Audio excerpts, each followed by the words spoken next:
La mobilisation d'alliance est un des éléments les plus importants de Rise of Kingdom et je vais vous expliquer pourquoi. Alors l'alliance de mobilisation, ou la mobilisation d'alliance, c'est un événement qui apparaît à peu près chaque mois et demi, ça dépend, et qui donne des récompenses assez broken à condition que votre alliance joue le jeu. Parce que si plusieurs membres de votre alliance ne jouent pas le jeu, eh ben, ça peut être un peu compliqué. C'est pour ça qu'il faut bien choisir son royaume et faut que le leadership prenne bien cette quête, enfin cet événement en place, parce que c'est un des événements qui donne vraiment des récompenses de zinzin. On se rend pas compte parce que c'est des petits paliers. On se dit, ouais, un petit palier, oh, 2 heures, oh, c'est de la merde, mais quand on monte, oh, 2 petits coffres là, c'est quand même pas mal. 6 heures de speed-up, c'est pas mal. 8 heures ensuite. Ensuite, littéralement des coffres de formation violet. 15 heures de speed-up. Là, niveau 7, ça devient complètement broken. Vous avez des 3 coffres de formation épiques. Là, vous avez littéralement une réserve de niveau 6, des expansions, des coffres, des. Bon, ça c'est un peu nul, c'est un truc de récolte. Des têtes en or.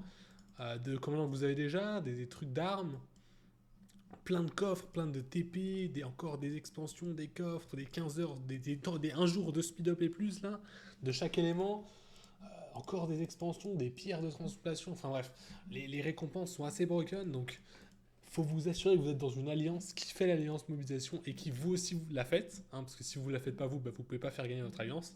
En général, dans un bon royaume, il y a un minimum de points à atteindre. Alors là, par exemple, vous pouvez voir que le minimum de points est, d'après le chef, là, le roi du Kingdom, est de 1820.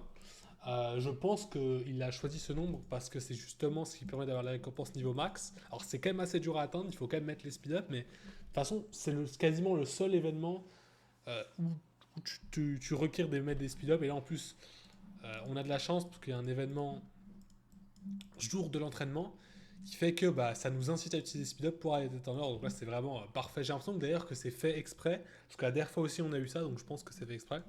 Du coup, le but, c'est d'obtenir les récompenses Team Max, parce que tous les membres de votre alliance vont bénéficier de ces bonus. C'est vraiment un très très gros bonus, parce qu'en fait, il y a vraiment les trucs les plus importants de Rise of Kingdom, c'est-à-dire les boîtes de formation, les réserves, les pierres de transmutation qui sont vraiment très cool, les speed-up et les têtes en or. En fait, il y a littéralement tous les trucs dont un player in game a besoin. Ils sont dans cet événement, en fait, même les TP. Hein. Donc vraiment, c'est un événement très très intéressant à faire. Alors les quêtes sont un peu dures, mais je vais vous donner un peu les quêtes à faire. Si vous voulez, alors ça dépend de votre limite. Hein. Si vous avez une limite à 1820 comme j'ai là, vous aurez peut-être besoin d'acheter la 11e quête si vous ne faites pas des quêtes de fou. Parce que là, je suis 7ème, alors j'ai acheté 11e quête. Il y en a, ils ont fait genre 9 quêtes, ils ont fait plus que moi. Ils ont choisi des quêtes de match, enfin des quêtes de match, des quêtes de niveau plus élevé, mais beaucoup plus dures. Par exemple, utiliser 90 matériaux, bon, je pense que celle-là, personne n'a fait. Mais des quêtes à 200, hein, à peu près des quêtes à 200, ils ont choisi.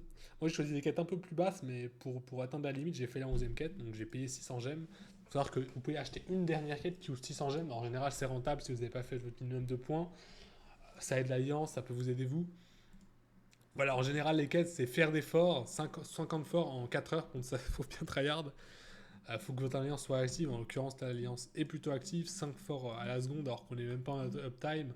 Je pense qu'on est plutôt bien. Vous avez 7 jours pour le faire, donc une semaine en gros pour le faire. C'est plutôt ok comme temps. Voilà, les quêtes, c'est acheter des lots les lots. Là, c'est acheter. Là, il faut payer. Par contre, c'est un peu chiant ces quêtes.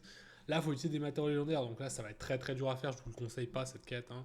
Les quêtes que je vous conseille, c'est des quêtes qui demandent de Gatter beaucoup de ressources, comme celle-là par exemple. 11 millions de ressources. Donc vous préparez un peu de ressources à l'avance, plus accepter la quête et vous ramenez tout à votre base. Ça donne quand même pas mal de points. 150 points, faut pas déconner. C'est quand même pas mal. D'ailleurs, regardez, c'est un peu de l'arnaque. Parce que regardez, là, ils nous disent de rassembler 11 millions de ressources et ils donnent 148 points. Et là, ah non, ça c'est la pierre. Mais la pierre c'est quand même plus facile à récolter. Par exemple, la 8 millions de pierres, 155 points. Donc les quêtes de récolte, tout le monde les prend parce que c'est les meilleures quêtes. Les quêtes qui demandent le moins d'investissement en termes de speed-up, etc. Ça ne demande rien du tout.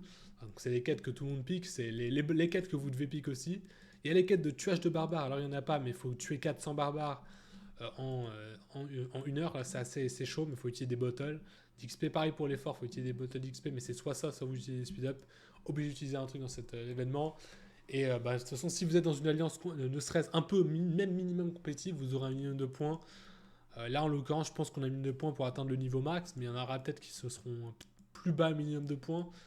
Je vous conseille de chercher un royaume où le minimum de points est de 1800, ou en tout cas très élevé, comme ça vous pouvez avoir... alors ça va vous coûter plus cher à vous personnellement, mais ça va vous donner plus de récompenses à la fin, donc c'est vraiment rentable. Voilà, j'espère que cette petite vidéo vous aura plu. N'hésitez pas à faire cet événement qui est vraiment broken et sous-estimé par tout le monde. Je vous fais des bisous et à la prochaine vidéo. D'ailleurs, vous me direz si ça vous plaît un peu l'avatar. Là, j'ai fait un petit avatar. Alors, j'ai plein d'avatars. Je vais tester. Pour l'instant, j'ai pris un flanc. On va voir. Allez, je vous fais des bisous. À plus.